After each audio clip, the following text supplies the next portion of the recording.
بعد خروج منتخب مصر من افريقيا، الواحد قرر يقفل تليفونه شويه.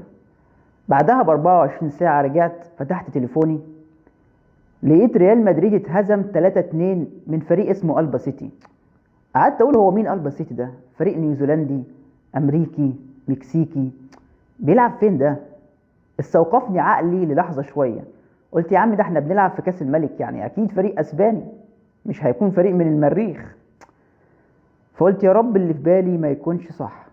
دخلت على جوجل، كتبت البا سيتي، راح قال لي ده فريق اسباني بيلعب في الدرجه الثالثه.